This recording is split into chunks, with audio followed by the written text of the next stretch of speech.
तो आज हम बात करने वाले हैं एक नई सर्वाइवल मूवी जो 2024 में रिलीज हुई है, जिसका नाम भी सर्वाइव है। और मूवी भी ऐसी कि सर्वाइवल जनरल के कन्वेंशंस को तोड़कर एक ऑडियंस को एक सुपर्ब एक्सपीरियंस देने वाली है। इसलिए अब समय को ना गंवाते हुए चलिए स्टार्ट करते हैं। कहानी की शुरुआत होती है एक टॉप एंगल से, जिसमें समंदर की बीचों बीच एक बोट दिखाई जाती है। जूम करने पर पता चलता है कि उसमें एक फैमिली है। अच्छा, मैं आपको इस फैमिली में से इंट्रोड्यूस करा देता हूँ। सबसे पहले हमें जूलिया को दिखाया जाता है और उस साइड में जूलिया का हस्बैंड टॉम है, ये उनका बेटा बेन और ये उनकी बेटी कैसी। बेन का बर्थडे है तो ये लोग उसको डेफिनेटली सेलिब्रेट करना चाहते थे, इसलिए वो समंदर के बीचों बीच आ चुके हैं। आज रात ठीक 12 बजे वो बेन को बर्थडे सेलिब्रेट करे, इसलिए वो बोट को एक जगह पर रोक देते हैं। जिसके बाद जूलिया थोड़ी देर तैरने के लिए समुंदर में कूद जाती है। कैसी हेडफोन पहनकर आराम से म्यूजिक सुन रही होती है। दूसरी ओर हम टॉम बेन को फिशिंग करने की टेक्निक सिखा रहा होता है। अब जूलिया को पानी में कूदी थी, उसे अचानक से समुंदर कुछ ज्यादा ही खामोश लगने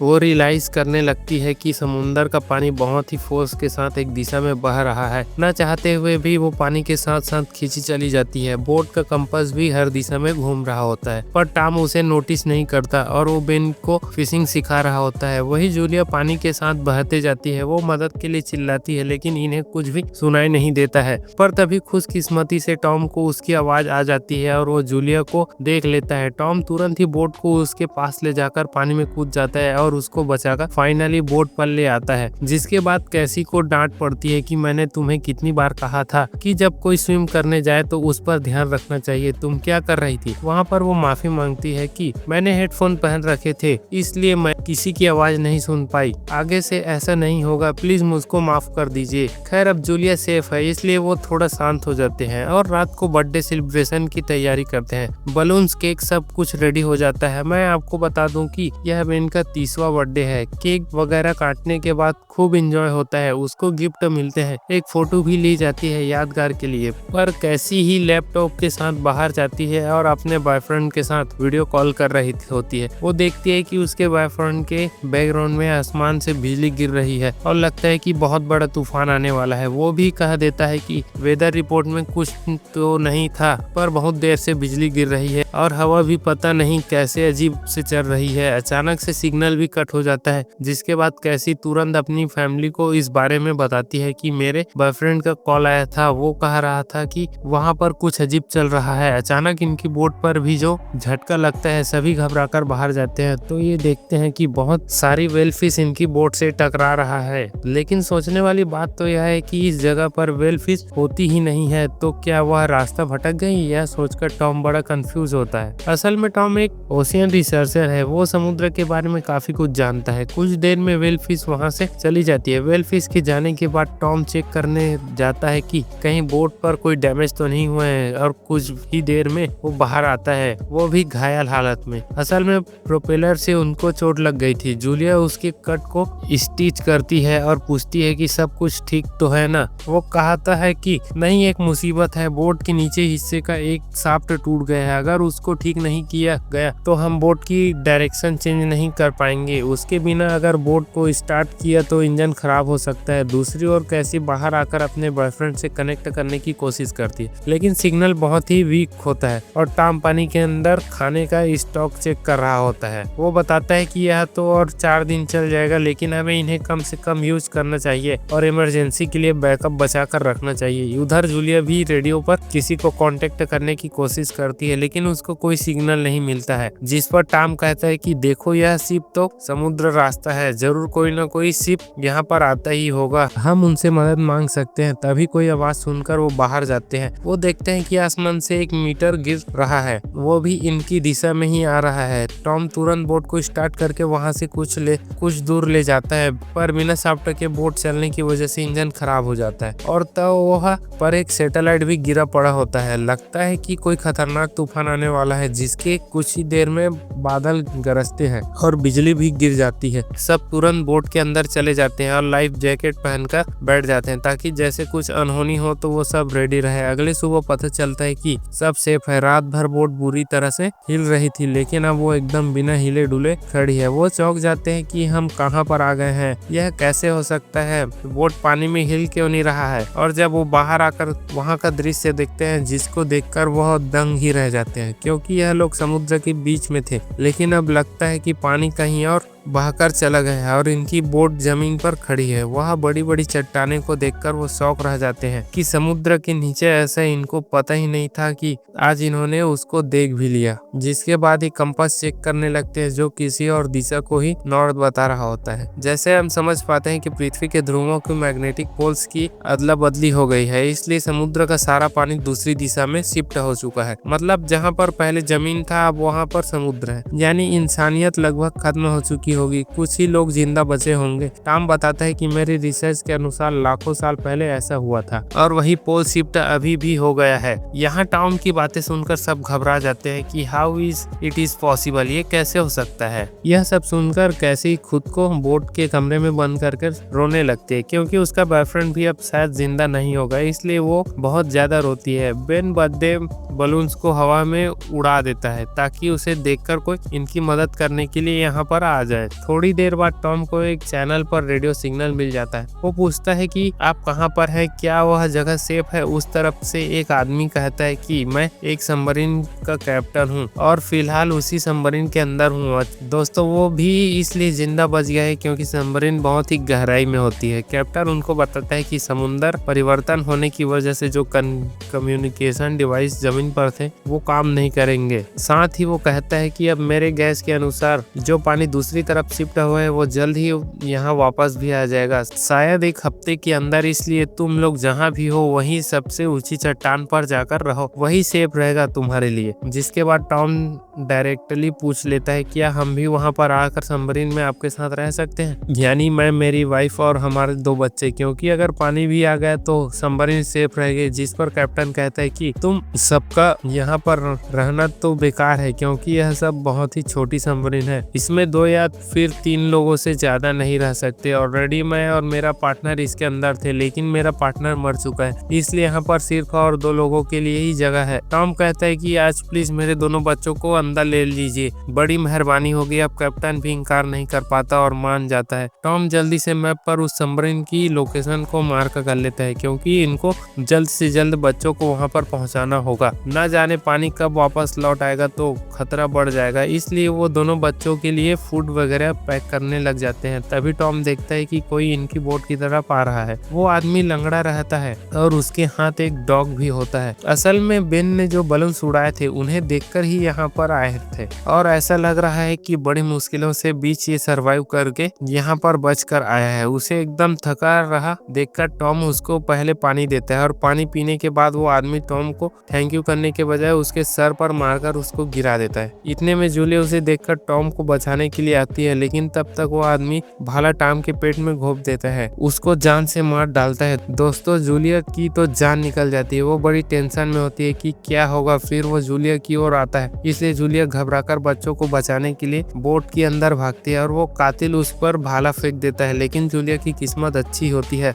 क्योंकि वो भाला जूलिया के शोल्डर पर लगता है और वो बच जाती है। अब उसे अब कैसे भी करके जल्दी से अपने बच्चों को बचाना होगा। वो तुरंत बोट पर जाकर बच्चों को बचाती है। उसके बच्चे भी बहुत ज्यादा डर जाते हैं। वो दोनों बच्चों को एक लाकर में अंदर बंद कर देती है और कैसी को एक फेयर गन देकर कहती है कि बेटा अगर और कोई रास्ता न दिखे तब जाकर तुम ये गन यूज करना, वरना नहीं करना। ये कहकर वो खुद बोट के नीचे हिस्से में बाथरूम में छुप जाती है। इतने में ही वो कातिल बोट का दरवाजा तोड़कर अंदर आ जाता है। अब सबसे पहले वो तो किचन में जाकर वहां से टिन फूड उठाकर खाता है, जिसको देखने से खाना लगता है कि शायद ही बहुत भूखा है और खाने के लिए इसने इतना खून खराबा किया है। जिसके बाद वह जूलिया को ढूंढने लग जाता है।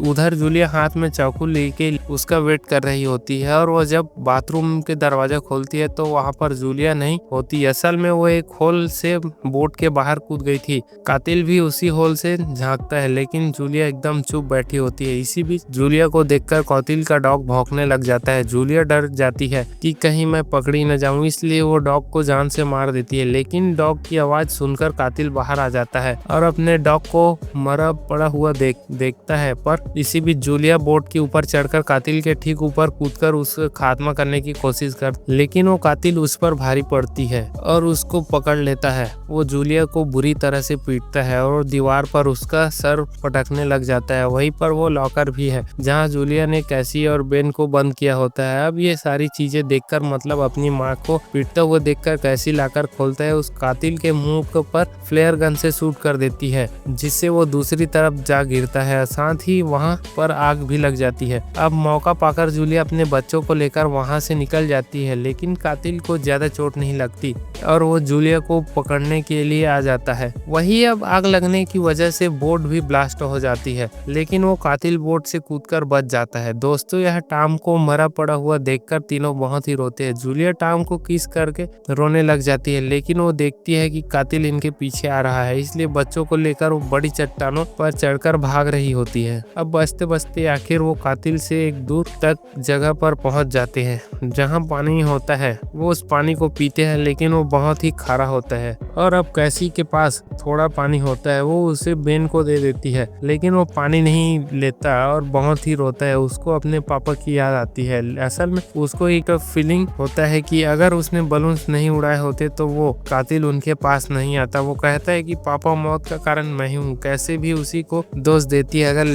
लेकिन जूलिया उसको समझाती है कि देखो, होना था सो हो गया, उसका कोई जिम्मेदार नहीं है, तुम सब भूल जाओ, हमारे पास एक ही मकसद है, जल्द से जल्द यहाँ से निकलना। तभी वो देखता है कि कातिल भी उनकी दिशा में आ रहा है। तीनों उस लोकेशन की ओर भागते हैं जहाँ पर उस कैप्टन की सबमरीन है। अब वहाँ का दृश्य देखकर पता चलता है कि समुद्र की गहराइयों में हमारी प्लास्टिक वाटर बॉटल्स और गैस जमा हुए पड़े हैं। शार्क भी मरी पड़ी होती है। बेन उनको देख रहा होता है, लेकिन जूलिया उसे खींच कर ले जाती है, क्योंकि अगर कातिल आ गया तो वो इन पर हमला जरूर करेगा और इनका खाना वगैरह छीनकर इनको मार डालेगा। इसलिए वो लगातार भाग रहे होते हैं। रास्ते में शिप से गिरे हुए कई सारे बैरल्स भी पड़े होते हैं, जिनमें शायद तेल ट्रांसपोर्ट किया गया होता है। बहुत दूर लगातार भागने की वजह से बेन को बहुत ज्यादा प्यास लगती है, क्योंकि उनके पास बहुत देर से पानी नहीं पिया होता है। कैसे उसको अब पानी देती है और अब इनके पास पानी की भी एक बूंद नहीं होती है, जिस वजह से कैसी हिम्मत हार जाती है। वो कहती है कि अब हम नहीं बच सकते, हम तीनों मरने वाले। लेकिन जूलिया उसकी हिम्मत बढ़ाती है, बेटा, जब तक जान है हमें कोशिश करते रहना होगा, हार मानने से कुछ नहीं होगा।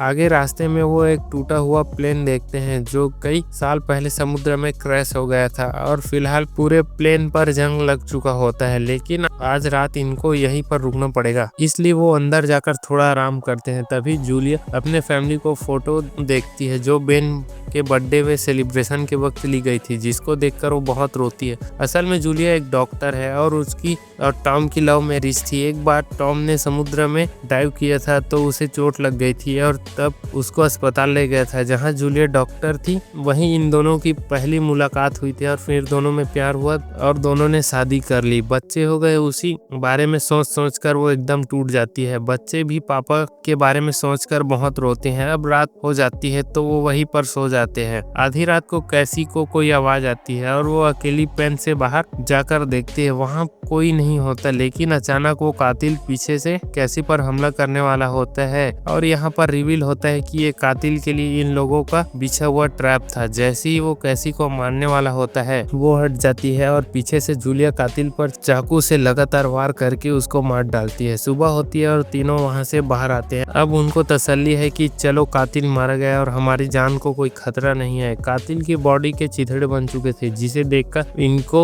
डर जगड़ लेते हैं कि जरूर यहाँ पर कुछ है जिससे इसकी लाश का ये हाल कर दिया है। अभी समझ जाते हैं कि यह जगह भी खतरे से खाली नहीं, इसलिए तीनों जल्द से वहाँ से बच के निकलते हैं। जूलिया और कैसी मैप देख रही होती है। इस बीच बेन प्यास बर्दाश्त नहीं कर पाता। किस्मत से एक जगह पर पानी जमा होता है जो कि समुद्र का पानी है, लेकिन वहाँ जमा पानी सड़ गया था। अब बेन की प्यास इतनी ज्यादा होती है कि वो अपने आप को खोकर तुरंत उस पानी को पीने लग जाता है। जूलिया को कैसी उसको रोकने आते हैं, लेकिन इतने में उसने बहुत बहुत पानी पी लिया था और इस वजह से होता यह है कि उसकी तबीयत खराब हो जाती है और वह चल भी नहीं पाता। तभी वहाँ पर कुछ प्लास्टिक की चीजें पड़ी होती है जिन्हें वो एक टेंट की तरह सेट करके उसके अंदर आराम करते हैं। लेकिन बाद में जूलिया कैसी को कोई इंजेक्शन लगाती है। कुछ देर बाद इन्हें कोई आवाज आती है जिसको देखने के लिए जूलिया बाहर आती है। उसके चेहरे पर डर मंडराने लग जाता है। वो तुरंत अपने बच्चों को जगाती है और तीनों तेजी से वहां भागने लगते हैं।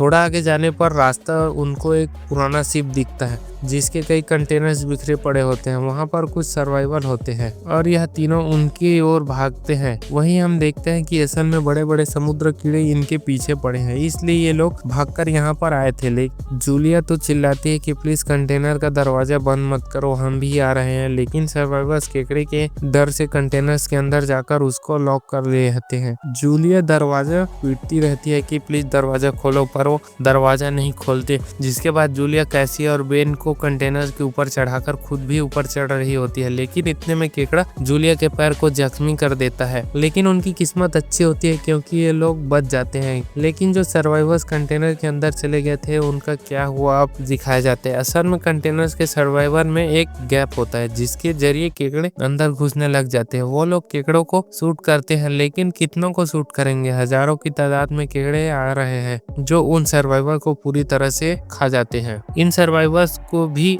वही हाल होता है जो उस कातिल का हुआ था। दूसरी ओर घाव की वजह से जूलिया बेहोश हो जाती है। जब उसकी आंखें खुलती हैं तो दोनों बच्चे वहां पर नहीं होते। जूलिया डर जाती है कि बच्चे कहां पर गए। वो उन दोनों को पुकारती है। असल में वो नीचे ही होते हैं। एक टैंकर के अंदर पानी और थोड़ा टीन फूड भी होता है जिसको वो लोग ले आते हैं। जूलिया अब इन सर्वाइवर्स की गन भी उठा लेती है और उनके पॉकेट्स भी चेक करती है। उनमें से एक रेडियो होता है जिसके जरिए वो उस सबमरीन कैप्टन को कांटेक्ट करने की कोशिश करती है। जैसे तैसे कांटेक्ट हो ही जाता है और अब जूलिया उसको बताती है कि हजारों बड़े बड़े केकड़े ने हम पर हमला कर दिया था और उनसे भागते भागते मेरा मैप कहीं पर गिर गया है। लेकिन प्लीज हमें अपनी लोकेशन बताइए। कैप्टन कहता है कि मुझ पर भी हमला हुआ था और मैं घायल हो चुका हूँ। अगर समुद्र कीड़े यहाँ आ गए तो इनका मतलब है कि समुद्र का पानी भी जल्दी यहाँ पर पहुँचता होगा। तुम लोग एक काम करो, जल्दी यहाँ पर आ जाओ, मैं अपना फ्लेयर गन शूट करता हूँ। यह कहकर वो अपनी फ्लेयर गन शूट करता है जिसको देखकर ये लोग उस दिशा में चलने लग जाते हैं। बहुत दूर थक कर चलने के बाद इनको एक जगह पर छोटा सा सबमरीन विसल दिखता है। ये लोग उसके पास जाने लग जाते हैं, लेकिन रास्ता बहुत ही कठिन होता है। मतलब बहुत मुश्किलों से पत्थर और चट्टानों के बीच से होकर वो एक जगह पहुँचते हैं जहाँ चट्टानों पर समुद्र सोल फैले हुए होते हैं जिनसे बचना मुश्किल होता है। इन सब के बीच से होकर वो आगे बढ़ रहे होते हैं, लेकिन अचानक जूलिया गहरे गड्ढे में गिर जाती है। जूलिया चिल्लाती है कि तुम दोनों जल्दी से जाओ और उस सबमरीन में सेफ हो जाओ, थोड़ी देर में यहाँ पर पानी आ जाएगा, जल्दी जाओ, मैं बच नहीं पाऊंगी, मुझको यहीं पर छोड़ दो। उस सबमरीन में कैप्टन के अलावा सिर्फ 2 लोग और रह सकते हैं, इसलिए तुम दोनों भी चले जाओ। पर कैसी रोने लग जाती है। वो चिल्लाती है कि माँ, मैं आपको छोड़कर नहीं जाऊंगी। जूलिया उसको समझाती है कि देखो, जिद मत करो, तुम दोनों अभी जाओ और कैसी को तुम बेन का ख्याल रखना। न चाहते हुए भी कैसी को जाना पड़ता है। वो सबमरीन तक पहुंच जाती है और दरवाजे को नॉक करती है, लेकिन कोई दरवाजा नहीं खोलता। असल में कैप्टन तो खुद बाहर खड़ा होता है बिल्कुल लहूलुहान हालत में और किसी भी वक्त मर सकता है। वो कहता है कि मैं जिंदा नहीं बच सकता, तुम दोनों जल्दी से सबमरीन के अंदर चले जाओ और दरवाजा लॉक कर लो। कैसी अपनी माँ को लेने के लिए भागते है क्योंकि कैप्टन सबमरीन में नहीं आने वाला है, जिसका मतलब कि जूलिया भी अब सबमरीन में आ सकती है। इस बीच गड्ढे के अंदर भी केकड़े आ जाते हैं। जूलिया उनको शूट करने लग जाती है, लेकिन वो एक के बाद एक लगातार आते रहते हैं। अब जूलिया हिम्मत हार चुकी थी, लेकिन तभी कैसी उनको पुकारती है और कहती है कैप्टन सबमरीन में नहीं आने वाला है, आप मेरे हाथ पकड़कर ऊपर आने की कोशिश कीजिए। आखिरकार बड़ी कोशिश के बाद जूलिया कैसी का हाथ पकड़ लेती है और अब आने में सफल हो जाती है। फिर दोनों तेजी से सबमरीन और भागते हैं। जैसे ही दोनों सबमरीन में चढ़ने वाले होते हैं, पानी की बड़ी बड़ी लहरें आ जाती है। लास्ट मोमेंट पर सभी अंदर जाकर दरवाजा लॉक भी कर लेते हैं। समुद्र का पानी जोर से सबमरीन पर पड़ता है और बाहरी लहरों के बीच सबमरीन पूरी तरह हिलती है। इस बीच जूलिया को अब एक सॉरी घटनाएं एक एक करके फिर से दिखाई देने लगती है और आखिर में वह बेहोश हो जाती है। और जब उसके होश आता है तो सबमरीन एक जगह पर रुकी हुई होती है। असल में यह एक शहर हुआ करता था जो पानी में डूबकर पूरी तरह से नष्ट हो चुका है। यहाँ पर कोई जिंदा नहीं है। इन 3 सर्वाइवर्स के अलावा, जिसके साथ यह लाइफ सर्वाइवल की कहानी यहीं पर खत्म हो जाती है। तो दोस्तों मैं उम्मीद करता हूँ कि सर्वाइवर की कहानी आपको पसंद आई होगी। बाकी फिलहाल आज की इस वीडियो में बस इतना ही, लेकिन अब फिर से जरूर मिलेंगे और वो भी एक नई इंटरेस्टिंग कहानी के साथ। तब तक के लिए गुड बाय, जय हिंद दोस्तों।